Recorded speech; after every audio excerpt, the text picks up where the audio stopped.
ماں باپ یا تو تمہارے لیے جنت ہے یا تمہارے لیے جہنم، یعنی ان کی خدمت اگر کر لی، ان کو خوش رکھا، ان کی ضرورتوں کو پورا کیا تو ماں باپ تمہارے لیے جنت کے مستحق بنا دیں گے تم۔ اور اگر ماں باپ کی نافرمانی کیا، ان کو ستایا، اور دنیا کے مال بٹورنے کے لیے جو آج کے زمانے میں چل رہا ہے، بس تھوڑا سا پیسہ بچانے کے لیے ماں باپ سے الگ ہو کر کے ایک کوٹری بنا لیں، اب ہم اس میں رہیں کہ ماں باپ کے ساتھ نہیں رہیں۔ کیوں جی؟ ماں باپ کے ساتھ رہیں گے تو پیسہ نہیں بچے گا، گھر نہیں بنے گا، زمین نہیں خرید پائیں گے، بیٹا بیٹی کا شادی کیسے کریں گے؟ ماں باپ کے ساتھ رہنے میں بہت پریشانی ہے۔ اور ماں باپ اگر پیدا ہونے کے بعد نمک چڑھا دیتا تو پھر کیا ہوتا؟ ماں باپ اگر بچپن میں دودھ نہیں پلاتا تو پھر کیا ہوتا؟ ماں باپ اگر شروع میں احسان نہیں کیا ہوتا تو پھر کیسے جوان ہو جاتے؟ سمجھ میں یہ آیا کہ وَقُلْ رَبِّ ارْحَمْهُمَا كَمَا رَبَّيَانِي صَغِيرًا، اے اللہ میرے ماں باپ پر ایسا ہی احسان فرما، رحم فرما جیسا کہ انہوں نے بچپن میں مجھ پر رحم فرمایا۔ بچپن کی حالت کوئی نہیں بھول سکتا، سب کو معلوم ہے۔ اللہ کا ہم سب پر احسان ہے کہ اللہ تعالیٰ نے ہمارے اندر سوجھ بوجھ کی صلاحیت دی، پرکھنے کی صلاحیت دی، عقل مندی اور شعور عطا فرمایا، پاگل نہیں بنایا، دیوانہ نہیں بنایا، جانور نہیں بنایا، بلکہ ہر چیز کی سوجھ بوجھ دی ہے۔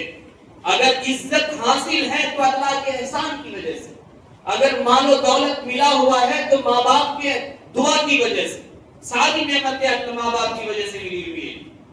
اور اللہ اگر احسان نہیں کرتا، اللہ اگر آپ کے ساتھ رواداری کا معاملہ نہیں کرتا تو یقین مانیے اللہ جب چاہے تب موت کا خاتمہ اتار سکتا ہے، اللہ جب چاہے تب جا کر کے روح نکلوا سکتا ہے۔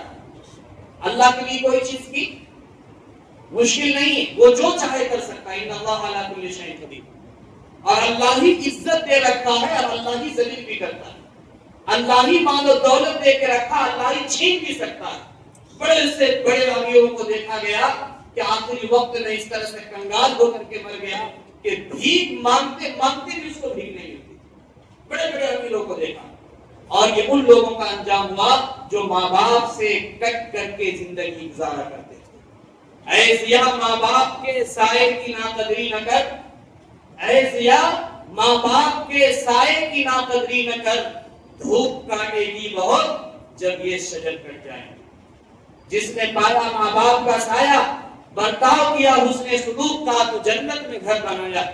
پھیرا ہے جس نے اطاعت والدین سے رخ سرور، ہر جستجو میں نے اسے ناکامی پائی۔ بڑے بڑے امیر ہیں، کوئی دلی میں ہے، کوئی ممبئی میں ہے، کوئی دبئی میں ہے، کوئی قطر میں ہے، ماں باپ سے ہٹ کے زندگی گزار رہا ہے۔ پوچھئے حال سماچار کیسا ہے تو رات میں نیند نہیں آتی، کیسے رہ رہے ہیں؟ تو اتنا سب کچھ ہونے کے باوجود سکون نہیں ہے، یہ لون وہ لون فلاں کام، ایسے ایسے جنجال میں پھنسا ہوا ہے کہ ایک دن چین سکون کی زندگی نہیں گزر رہی۔ کیوں؟ اس لیے کہ ماں باپ کو ستا کر کے ماں باپ سے بات نہیں کرتا۔ ایک عورت آئی، انہوں نے کہا کہ حضرت 6 مہینہ ہو گیا ہے، جس بیٹے کو بھیک مانگ کر کے ہم نے کھلایا، دوسرے کی یہاں برتن مانج کر کے کھلایا، وہ بیٹا مجھے 6 مہینہ سے ہم سے بات نہیں کرتا۔ 2 سال گزر گئے، نہ عید میں ایک کپڑا دیا نہ بقرعید میں کپڑا دیا۔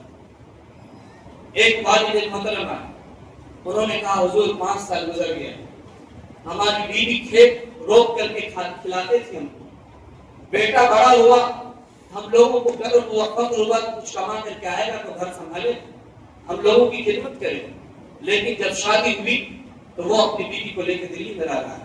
5 سال سے ہم لوگ کس طرح سے کشم و کرسی کے ساتھ زندگی گزار رہے ہیں، اگر حالت بیان کیا جائے تو پھر آنسو نہیں رکے۔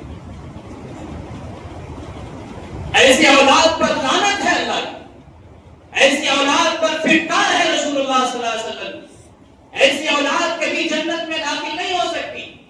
جس نے ماں باپ کے روح کو تڑپایا، جس نے ماں باپ کو ستایا پریشان کیا، یقین مانیے نہ اس دنیا میں کبھی کامیاب ہو سکتا نہ آخرت میں کامیاب ہو سکتا. اس دنیا میں آنے کا سبب ماں باپ ہے. ماں باپ سے بڑا درجہ کسی کا نہیں آپ کے اوپر. اللہ کی عبادت کرنے کے بعد سب سے بڑا درجہ آپ پر آپ کے ماں باپ کا ہے. اس لیے چاہے کچھ ہو نہ ہو ماں باپ کو آپ راضی رکھ لیجئے. ماں باپ جنت میں جائیں گے تو آپ کو بھی ساتھ میں جنت میں